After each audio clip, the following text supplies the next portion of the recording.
rasa sakit apapun panjenengan nek jenengan iso sabar iki arep dadi tirakat ning uripe panjenengan. Lah wong niku nek gelem tirakat mesti bakale betok ngerti panen di masa yang akan datang. Lah anggap saja kesabaran panjenengan disakiti orang lain ini menjadi riyadhah terbaik dalam hidup panjenengan. Jenengan tenang mawon, sabar mawon, dislimurne karo kegiatan yang positif ngaji, nyapo, demenane nyambut gawe. Karena waktu panjenengan akan semakin tersita banyak ketika panjenengan ini tadi terus memikirkan orang yang menyakiti panjenengan.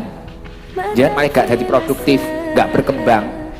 Jadi mau pengen sukses, ngono mek sukses krono gen luwih sugih daripada sing nyakiti jenengan.